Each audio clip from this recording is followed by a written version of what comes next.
Vivi, Tom et Vic à la sortie de la pièce de théâtre de Claire et Juliette. Et en fait, on discutait, et puis Tom et Vivi disaient ce serait super cool de faire un spectacle de paddle ici. Stand-up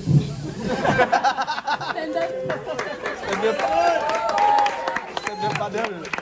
Je vais lire mes notes avec tout ça. De stand-up à Maurice. Et du coup, comme Vic et moi, on comprend rien à l'humour, on a décidé de créer le spectacle. Le Maurice Rigolo Club est né. Certains ont pu suivre mes petits fails au moment de la création de l'événement. Petit conseil, évitez d'oublier l'option autoriser les participants à rajouter des invités. Parce que du coup, vous allez vous retrouver la tâche assez gênante de virer les plus 20 personnes rajoutées par Sophie en 5 minutes, parce qu'elle s'écrit au Festival du Ré-de-Mont. En effet, 80 personnes sur l'événement, c'était beaucoup trop. Raph nous a fait quelques petites crises cardiaques. Du coup, si vous voulez regarder à droite, regardez à gauche, vous pourrez constater qu'on a sélectionné normalement chacun d'entre vous avec beaucoup de précautions. Désolée pour ceux qui ont répondu présents au premier événement et qu'on a dû virer pour le deuxième événement. Jean-Vincent, Leïla, sorry, il fallait pas nous demander pourquoi on faisait ça un mercredi. Ça dégage parce que le comité du Maurice Rigolo Club n'autorise aucune remise en question. Au passage, vous entendez d'ailleurs parler d'une seconde édition. C'est pas vrai du tout, c'est juste qu'on a dit à ceux qu'on a dû dégager parce que... Oui, t'inquiète, il y en aura une seconde. Alors, une fois l'idée trouvée, il nous a fallu trouver des rigolos pour passer sur scène. Et on a fait des semaines et des semaines de sélection parce qu'on avait quand même que 8 places pour 9 candidats. Donc c'est vrai, en fait, on a viré que Victor. Parce que non, Victor, 8 minutes de coiffeur et dimanche manche, déguisé en volaille, ça suffit pas. On a même gardé Quentin qui, à chaque fois que tu l'appelles, dit allô à l'huile. Donc s'il te plaît, pose-toi des questions. Dans l'idée initiale, on voulait faire une petite zone VIP ici pour mettre ceux qui ont l'humour le plus bas de gamme. Et finalement, on s'est dit, on va répartir un peu les rires dans la salle. Donc Adi, on compte sur toi, s'il te plaît. Et par contre, ceux qui rigolent un petit peu moins, il y a un petit coin sombre un peu là-bas. Donc pendant que Vivi passe, Soso, si tu veux y aller, tu peux. Maintenant, on va commencer le spectacle. Du coup, on va juste rappeler quelques petites règles. Les artistes nous ont demandé pas de story, s'il vous plaît. Ensuite, on n'est pas des pros, on est juste des potes, on fait quelque chose entre potes pour rigoler. Donc, on vous demande beaucoup de bienveillance et ça va être plus ou moins répété, plus ou moins spontané. Donc avec nous, on est les premiers impressionnés par leur courage de monter sur scène parce qu'il y a peu d'entre nous ici qui seraient capables de faire ce qu'ils font. Donc encore un applaudissement pour eux et puis on va lancer le premier spectacle.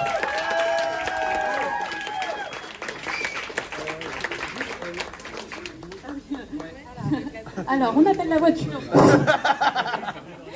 1801 BZ13. J'ai vu, c'est la plaque de qui ça? Il connaît les plaques par cœur. C'est une voiture, c'est écrit voiture. Faut qu'elle bouge quoi. C'est le parking de Total. Sur le parking de Total, ouais. 1801 BZ13. Voiture. Qui est garé sur le parking de Total? Bon bah voilà. Ils vont fermer là. Je peux payer mon compte. 125. Je vais en payer 2. 250 €. Sarah, du coup, c'est toi ou pas? Je vais en payer 250 €. Une marche noire, c'est toi? C'est moi, là, une marche noire. Attention au fil. Ok, on va enchaîner, les filles, vous rattraper. Ok, on les attend si vous voulez. Raconte une blague.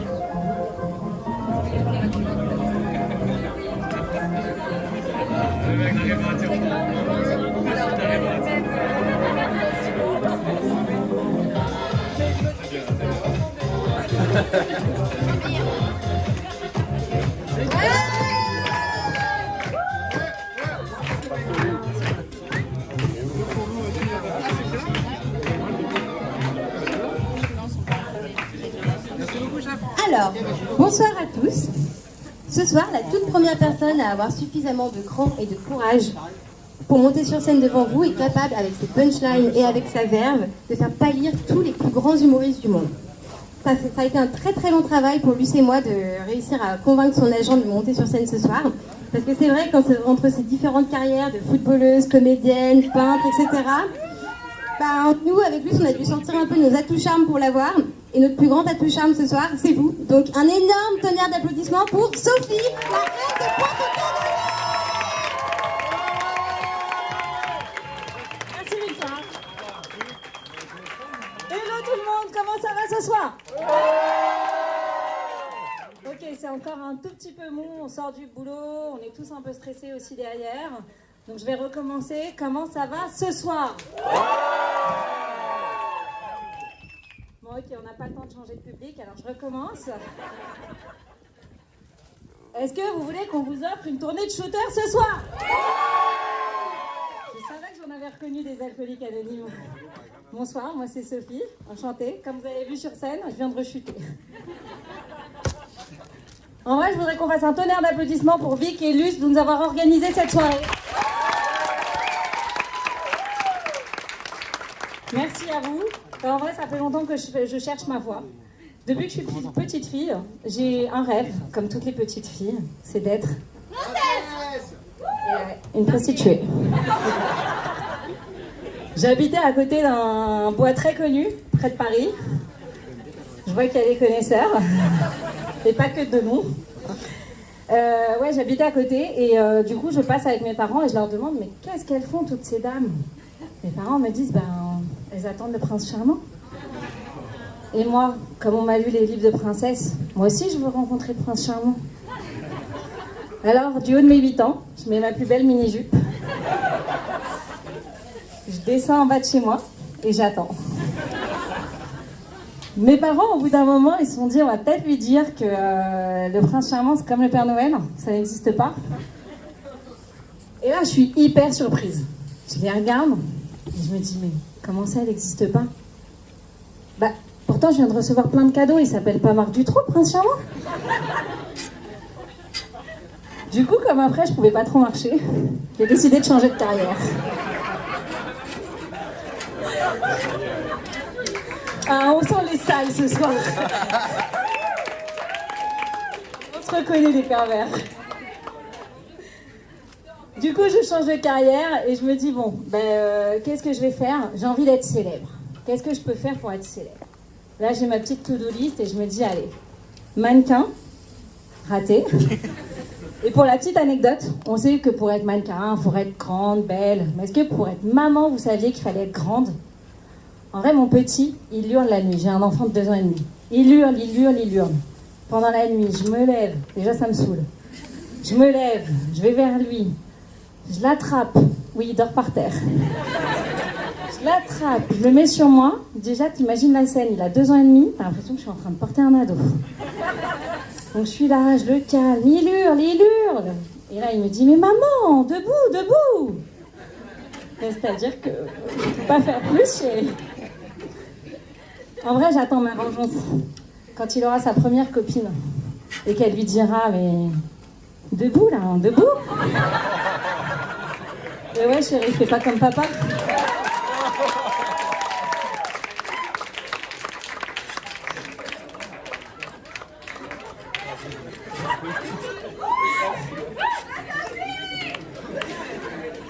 Bon, du coup, maintenant, c'était pas possible. Je me dis, je vais passer à la télé. Mais en fait, le secteur, il est hyper bouché. Putain, mais Passepartout, ça fait 30 ans qu'il est à la télé, il est mortel. Après, je me suis dit, je peux essayer de remplacer Joséphine Ange Gardien. Putain, il la remplace pas. Le quota à la télé, le quota de nains, il est déjà booké. Du coup, ils embauchent plus de nouveaux et ils passent que des rediffs à la télé. Bon, du coup, on m'a dit, écoute, t'as pas le physique pour faire de la télé, mais t'as qu'à faire de la radio. Et puis après, ils sont mis à filmer la radio. Et juste pour la petite anecdote sur Passepartout, j'ai lu un article hier soir. Je lis des articles hyper intéressants le soir. Passepartout se tape la maman de Passe-Muraille. Passe-Muraille se tape la fille. Passepartout se tape la mère. Et les propres mots de Passepartout, c'est une affaire de famille. Enfin, en plus d'être des nains, c'est des ch'tis, les gars.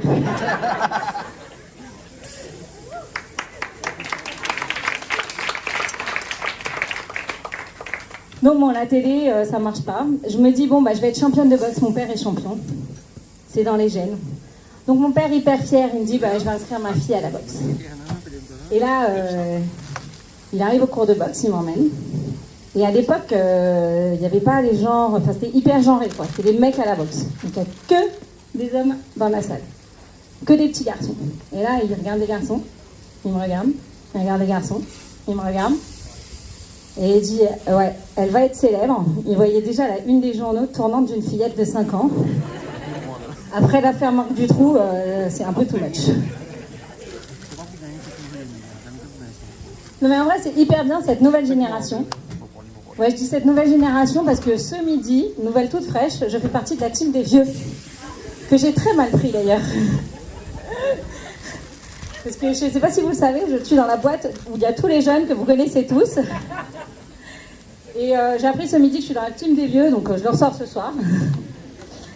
Non mais en vrai, cette nouvelle génération, c'est vachement bien parce que c'est hyper décomplexé, quoi. On accepte les moches, on veut pas des filles photoshopées, vive les moches, vive les poils, vive les grosses. Et du coup, je me dis, je regarde la télé, et je passe sur la télé, et là, je vois Inès Reg. Là, je me dis, ah ouais, c'est vrai que tu peux passer à la télé. Quand t'es une fille, soit t'es belle, soit t'es drôle.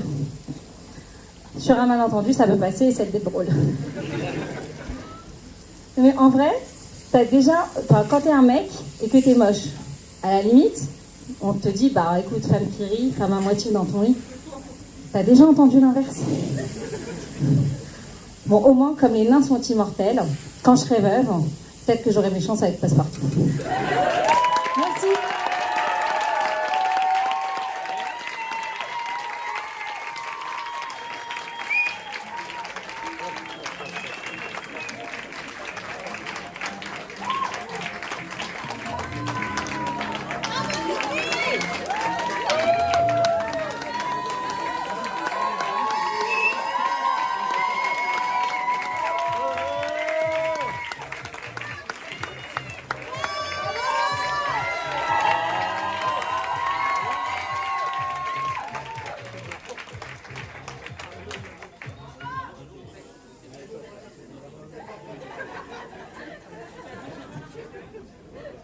Alors maintenant, il est au crossfit et au stand-up ce que The Rock est au catch et au 7e art.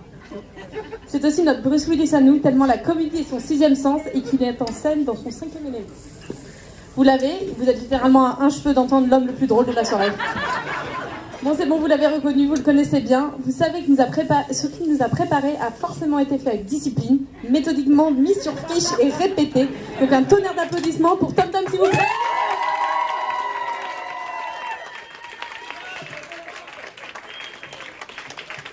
Bonsoir. Bonsoir. Oh, vous êtes chaud. Et vous êtes nombreux. Parce que moi, quand Luce et Luc me dit viens Tom, on fait un petit truc de stand-up, on va dans l'intimité, je dis ok, c'est parti. Je me suis fait traquenarder en fait. Quoi. Donc vous allez bien? Bah, écoutez, moi aussi. Merci de demander. En vrai, pour être honnête, je suis plutôt soulagé. Soulagé parce que, il y a quelques mois, j'ai enfin supprimé l'application Tinder de mon téléphone.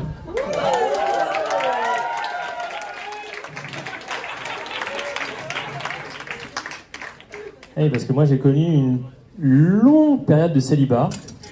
Dis-toi que j'ai quand même été obligé d'adopter une petite chatte pour me dire que j'allais pouvoir en caresser une de temps en temps. Donc bon, quand on en arrive là, Tinder, c'est le passage obligatoire, tu vois. Et là, tellement de temps perdu, assis sur des chiottes, en France ou à Maurice, à swiper des profils, soit de meufs absolument incroyables, soit de meufs franchement pas top top, pour le même résultat. Zéro match. Zéro, les gars. L'algorithme Tinder, il ne connaissait pas. Pour lui, j'étais un mec complètement random. Et là, je me suis dit, franchement, putain, j'ai touché le fond. Mais pas vraiment celui que je voulais toucher. Donc bon, après je me suis dit franchement, les algorithmes et tout ça, trop peu pour moi, tu vois. C'est trop compliqué, c'est automatisé, tu peux rien faire dessus. Moi je veux juste plus jamais voir d'algorithme de ma vie, tu vois. Et donc ça c'était avant. Maintenant je suis avec une fille avec qui ça se passe très bien.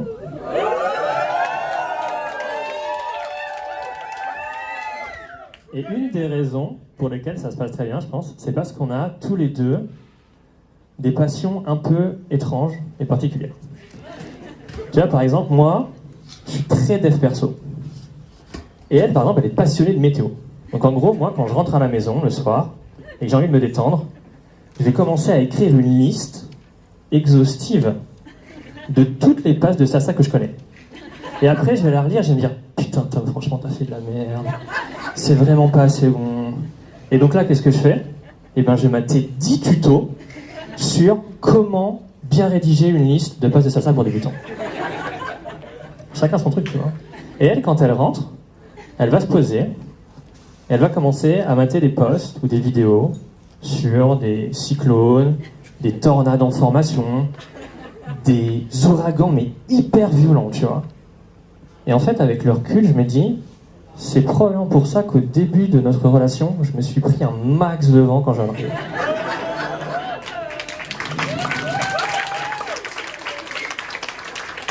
Mais bon, ça, c'était avant. Et maintenant, je redécouvre les plaisirs des moments passés à deux. Ça va les filles ? Des moments passés à deux. Et tu vois, par exemple, j'adore partager avec elle mon haleine de chacal matinal.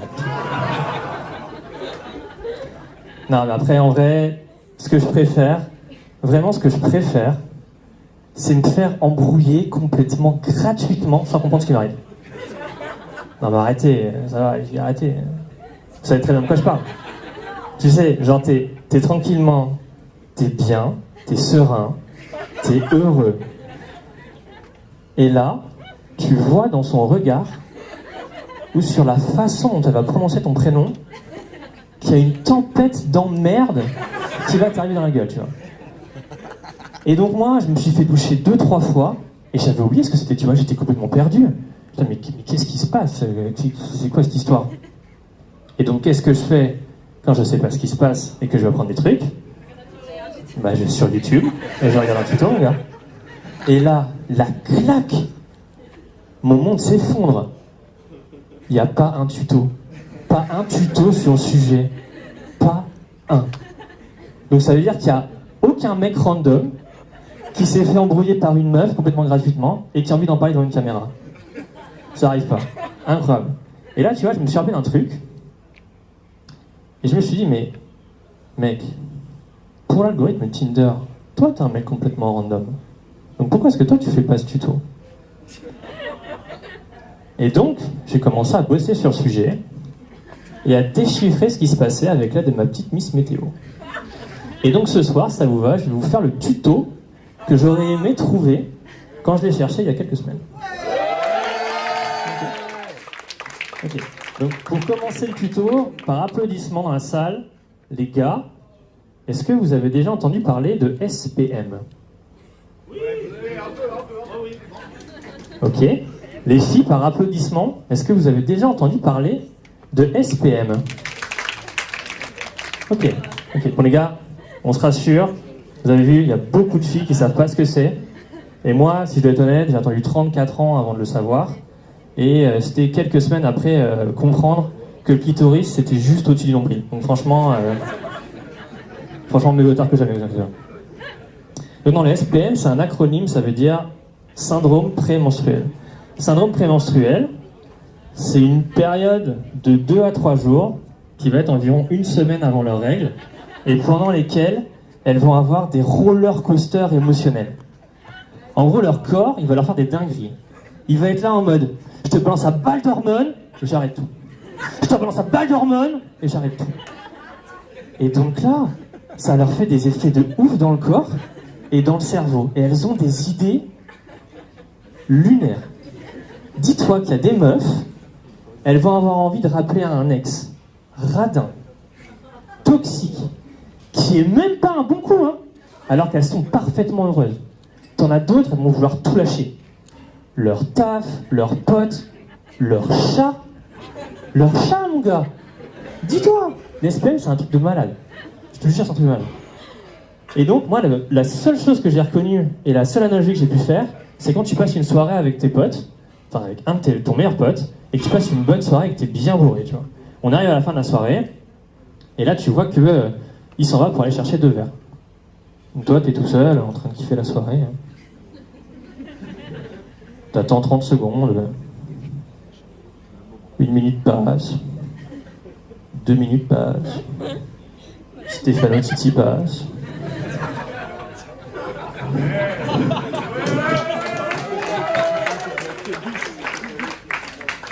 Et là,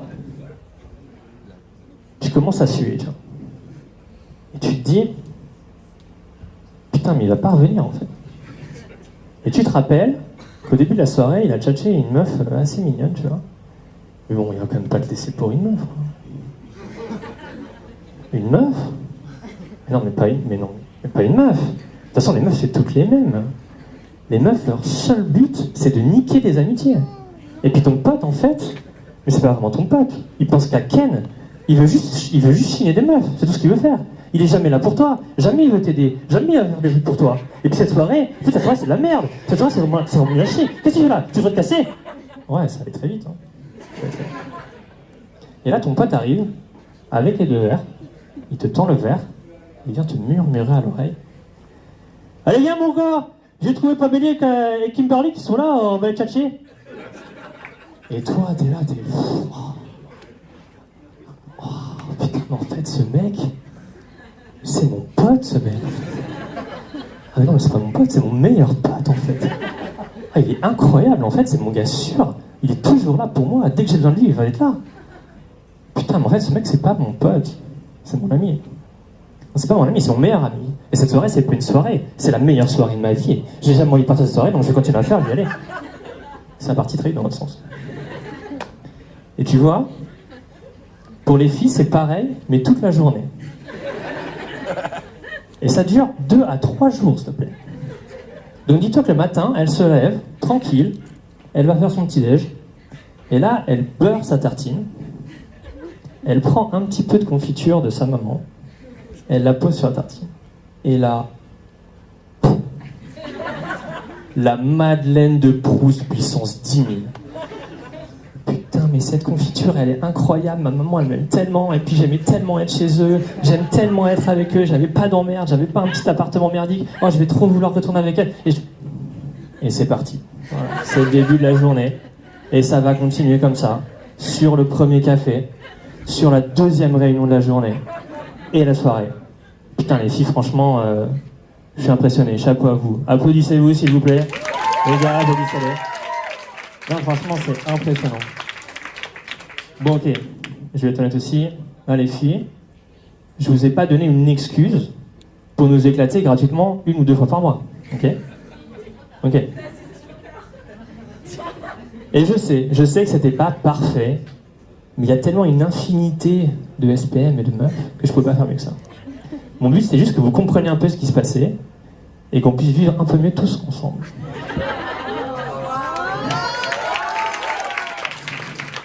Et donc, si vous avez aimé cette vidéo, n'hésitez pas à vous abonner à la chaîne, à cliquer sur la petite cloche pour activer les notifications, tabasser le bouton like, partager et commenter, parce que ça va me permettre de donner plus de visibilité sur YouTube dans l'algorithme.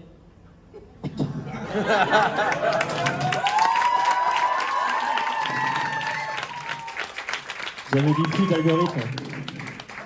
Bye bye, c'était ça, merci beaucoup.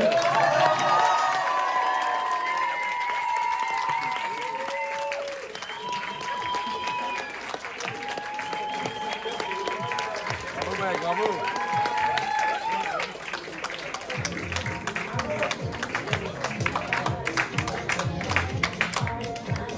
On est bon là, c'est bon.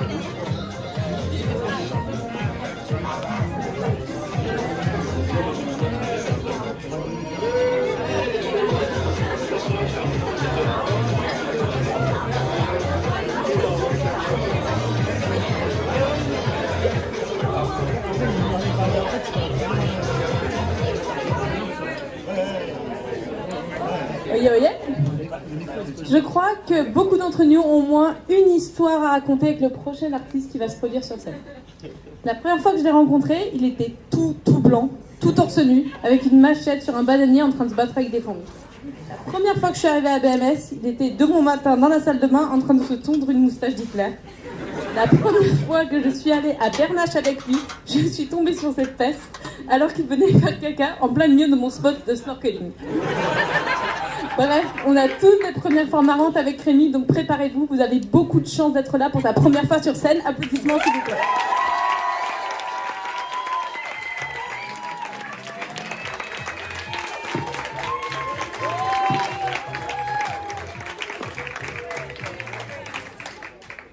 Bonsoir. J'avoue qu'entre l'intro de Luce et surtout le spectacle de Tom juste avant, j'ai une pression de ouf, Tom. Il a fait un truc, entre les répétitions et aujourd'hui, il y a quand même une nette différence. Comme moi, entre les répétitions à 6 et là à 70, on n'est clairement pas dans la même chose. Mais bon, maintenant que j'y suis, je vous avoue que... non, c'est fait. Hein. Et si vous demandez pourquoi je suis là, c'est qu'en fait dans ma vie j'ai un peu une philosophie de vie un peu chelou, c'est que j'ai aucune attente et je réfléchis jamais. Et en fait je me dis à chaque fois, on réfléchira plus tard. Dans le doute, franchement, on sait jamais, on verra. Et en fait cette manière de penser, en vrai c'est la meilleure manière de jamais être déçu et toujours kiffer ce qu'on fait. Dans 100% des cas ça marche. Par exemple, j'étais avec Luce, elle me propose un petit truc en me disant tu penses pas que ce serait une idée de ouf de faire un spectacle de stand-up? Et j'ai répondu putain mais ouais c'est ouf. Et là je suis là ouf. Parce qu'au final du coup c'est moi qui suis là et le 100% des cas je vous avoue que c'est pas tellement 100%, c'est un peu comme genre des capotes ça marche dans 99% des cas mais le 1% qui reste t'es bien baisé. Après pour le 1% faut encore avoir une meuf.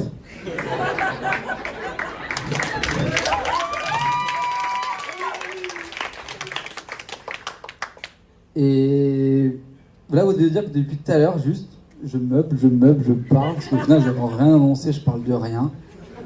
Faire genre que je suis pas stressé du tout, mais en vrai, je me chie dessus depuis tout à l'heure. Et la seule chose qui me fait rester là, c'est de me dire que peut-être ça me fera pécho ce soir.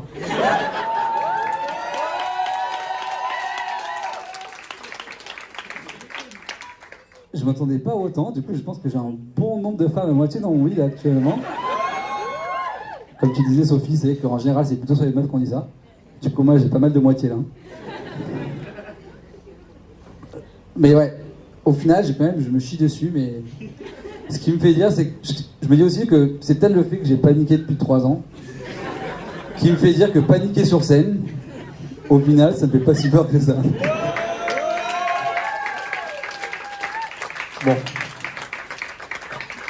C'était peut-être pas la meilleure idée d'en sortir celle-là. Je sais pas si toutes les meufs qu'on rigolait tout à l'heure sont encore à moitié dans mon lit ou pas, mais j'espère que vous l'êtes encore un peu petit peu. Ouais, au final, du coup, je me suis dit, qu'est-ce que je peux vous raconter à vous tous? Parce qu'au final, beaucoup de gens me connaissent, mais en même temps, je suis connu pour pas grand-chose, à part Excel, mon chat et mon célibat. Et il y en a peut-être qu'un seul où j'excelle un tout petit peu. Je suis quand même pas le connard, j'ai quand même pas parlé d'Excel, je vous avoue, parce que... En vrai, j'ai un peu réfléchi. Je me suis dit, il y a une vanne que j'ai pu trouver, c'est me dire que je suis meilleur en recherche V qu'en recherche de point G.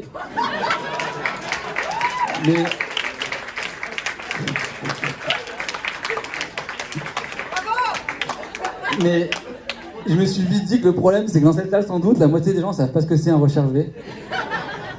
Et l'autre moitié, c'est que c'est pas du tout une vanne, en fait. Ouais. Au final, ça fait 8 fois que je dis au final, parce que vous me connaissez, je m'éparpille tout le temps. Je sais jamais, je change tout le temps de sujet et il me faut 8 heures pour raconter une histoire. Je me suis dit, de quoi je peux parler? Et là, maintenant, je me rends compte que toutes mes erreurs quand j'étais en rencard, c'était peut-être de parler d'Excel. Et que j'avoue, j'en ai un peu ras le cul au final, que l'autre moitié des femmes n'ont encore jamais rejoint mon lit. Et que c'est un peu chiant à la longue de dormir avec des moitiés de cadavres, je vous avoue.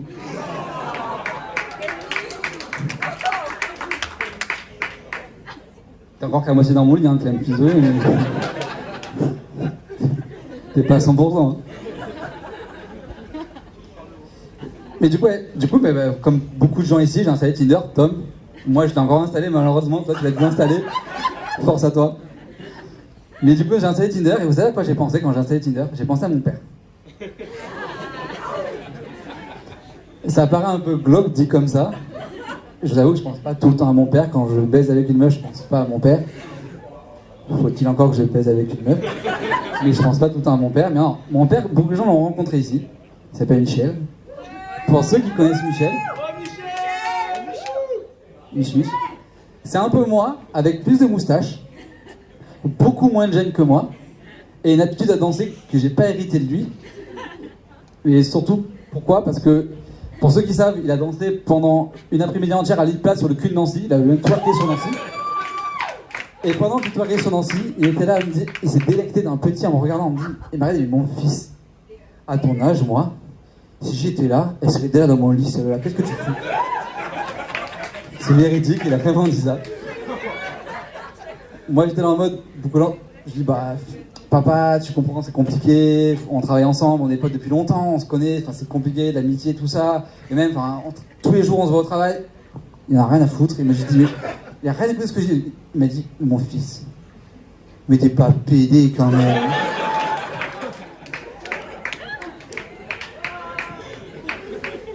J'ai pas su trop quoi répondre. Du coup, il s'est bien entendu avec Quentin. Il allait voir Quentin. Il dit, Quentin, s'il te plaît, rassure-moi, Quentin.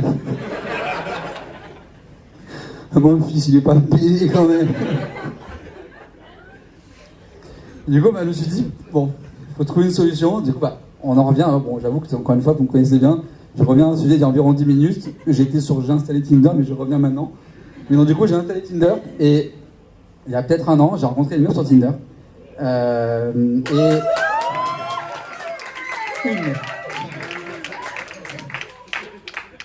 Momo, t'as l'air fière de moi, je suis très heureux pour toi. Et du coup, dans cette meuf, en fait, elle avait pas de photo de profil, mais elle avait un super beau dessin. C'était un petit dessin d'elle-même, qu'elle avait fait une représentation d'elle-même avec des petits traits et tout, c'est un petit croquis d'elle. Et moi, j'étais en mode, bah ouais, c'était bien, mais là, la plupart des mecs se disent, quelle connerie! J'ai jamais matché avec une meuf qui a pas de photo d'elle-même, c'est juste une énorme connerie. Mais est-ce que vous pensez vraiment qu'un petit Somalien, il va refuser genre un bon plat de riz ou pas? Mort de faim, désolé, mais... Oui. Du coup, non, je me suis dit, bon, bah, franchement, ça match, sympa, et je vais la rencontrer. Bah, naïf comme je suis, je me suis dit, bah, franchement, encore une fois, j'ai pas trop réfléchi. Je me suis dit, sur un malentendu, franchement, on sait jamais, dans le doute, franchement, on sait jamais. Du coup, j'y suis allé. Bon, j'ai pas offert un dessin. Elle en avait fait un, mais moi, mes talents de dessin, à la limite, peut-être que du coup, vu comment je dessine, vous aurez compris ce que c'était. Je sais pas si, à Paris, vous avez, je sais pas si genre, tout le monde connaît les caricatures. À Paris, c'est un peu le truc où, à Montmartre, ils font des caricatures de vous, ils prennent vos plus gros défauts, vos plus gros, ils les aggravent de fou, ils les exagèrent, et ça fait vous. J'ai pas eu besoin d'aller à Paris pour voir une caricature. Mais le problème, c'est que je suis un peu trop poli. Et donc, du coup, j'étais là et j'avoue, j'ai pas osé partir en courant et dire désolé, j'ai cours de dessin, faut que j'y aille. Non, je reste. Ouais, salut, ça va. Je vais parler. Du coup, on est resté là et j'ai passé 1 heure avec elle en me disant faut dire que, enfin, ouais, désolé, c'est pas contre toi. Ouais. Je reste 1 heure avec elle. C'est long, 1 heure. 1 heure. Là, je vous avoue que ça fait 5 minutes que je parle. Je me chie dessus depuis 1 heure. Mais du coup, 1 heure. Et que vous savez, du coup, pendant 1 heure, en fait, j'étais là, je blablatais, mais en fait. Pendant 1 heure, j'ai pensé à une seule chose. Et là, je disais, putain, papa, j'aurais peut-être préféré être PD. Hein.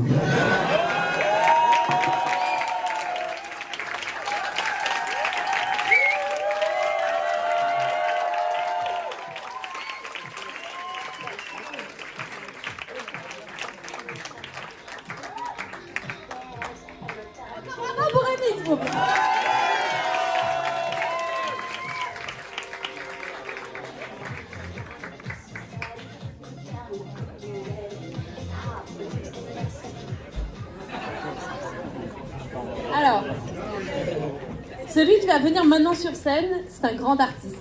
Et c'est littéralement le plus grand de la soirée. Si ce pêcheur du dimanche s'est vite fait un nom dans la numéricène grâce à sa belle première prise, une babonne de 50 kg, 1m5 au garrot à skip, c'est sur les planches que notre étoile montante de l'humour brillera ce soir.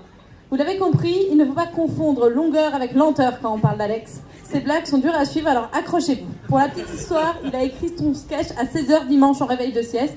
Un tonnerre d'applaudissements pour Alex, s'il vous plaît. Bonsoir, bonsoir.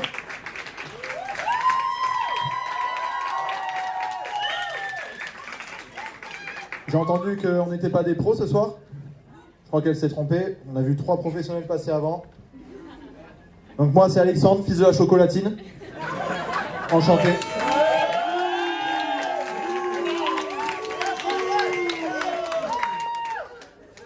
Mon sketch, il va être court et intense. Maintenant, tu connais.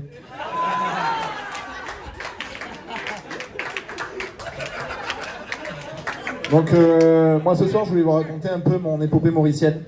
Donc ça commence 31 janvier 21h30. J'arrive à Roissy Charles de Gaulle, première rencontre avec Quentin. Et là je le vois, jogging, veste jaune, verte, je me dis oh là là le rasta, on va se faire emmerder aux douanes. Finalement ça passe.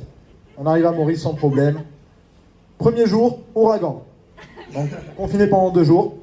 J'étais hébergé chez une dame gentiment à ce moment-là. Ça m'a permis de me rendre compte qu'il fallait vite que je me barre de chez elle. Au début, je savais pas si c'était une femme ou un homme, donc je disais Yel en parlant d'elle.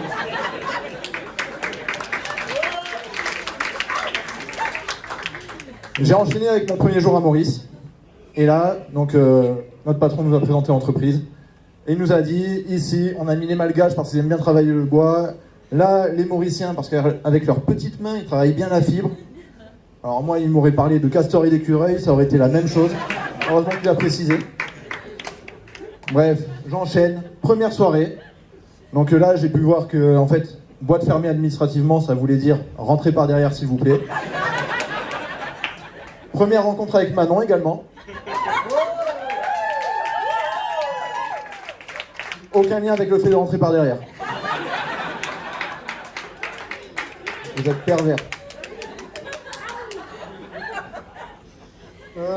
Bref, du coup me voilà en route pour mon petite épopée mauricienne. Donc à la rencontre des danseurs de Sega, des kiteurs. Est-ce qu'il y a des kiteurs ici? Ouais. Ok. À la suite de ça, au bout de 6 mois, je me suis dit, c'est fatigant Maurice, je vais prendre quelques vacances à Madagascar. Du coup, je suis parti avec le Rasta. En fait, dès le premier soir, j'ai pu me rendre compte que ça servait à rien de prendre des hôtels de luxe avec lui, parce qu'il dormait jamais aussi bien qu'en boîte de nuit. Dès qu'il y a du gros son, vraiment c'est ça qui lui va. Là-bas, Tana, la moyenne d'âge c'est 19 ans, donc que des enfants partout. On a hésité à en adopter un, à le prendre avec nous, lui faire vivre sa meilleure vie, le faire sauter sur nos genoux. Et en fait, comme on l'avait dit à l'entreprise, ils sont bien mieux à travailler le bois, donc on l'a laissé. Donc on est partis tous les deux.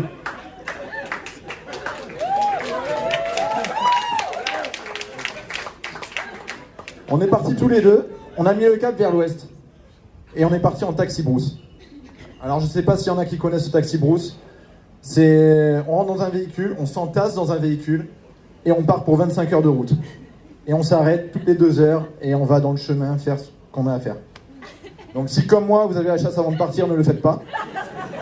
Parce que franchement ça devient un mauvais remake de Retour à l'instinct primaire. Bon, arrivé dans l'ouest, c'était quand même sympa. Faut dire que Mada, c'est exceptionnel niveau bouffe. Donc on s'est dit qu'on allait faire une ode à tous les véganes. Et là-bas, on a mangé donc du zébu, du boa, du thon, de l'espadon. Tout ce qui nous passait sous la fourchette.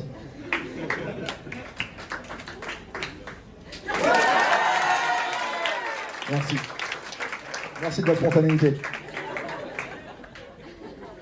Mada, c'est aussi super pour remettre son capital confiance au maximum.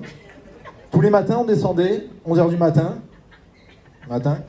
On prenait le petit déjeuner, du coup, face à l'océan. Et là, il y avait des filles qui venaient nous voir. Bonjour, besoin de massage, besoin d'amour. Non, ça très peu pour nous. On a aussi pu voir des bijoux de technologie là-bas. C'est-à-dire les nouveaux tuk-tuk de Peugeot. Alors qu'ils sont super, le problème c'est que là-bas, ils n'ont pas de route. Donc, après avoir fait un tour de tuk-tuk, effectivement, on a besoin de massage.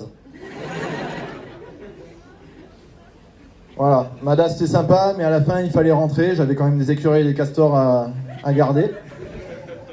Et pour être honnête avec vous, je suis en train de changer de voie. Je vais devenir mannequin pour main. Donc, en fait, si vous voulez voir donc, la plus belle partie de mon corps, faut acheter le Lux Magazine du mois prochain et vous me verrez piocher dans les plateaux de fromage. Donc en bref, si vous voulez des blagues moyennes, des jolies mains et une bonne bière, vous pouvez venir chez moi. Merci tout le monde.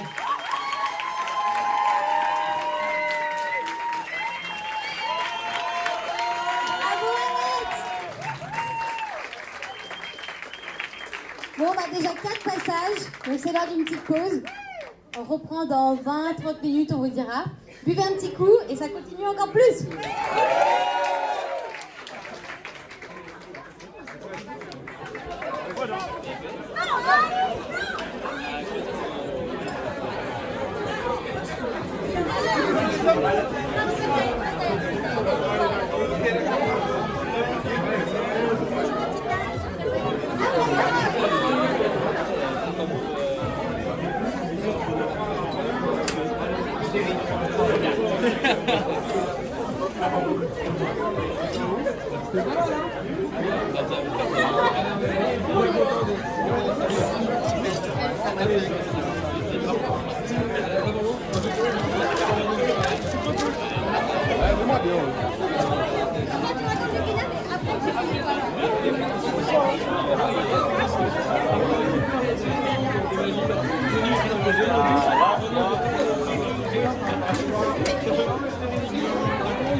Ah ouais.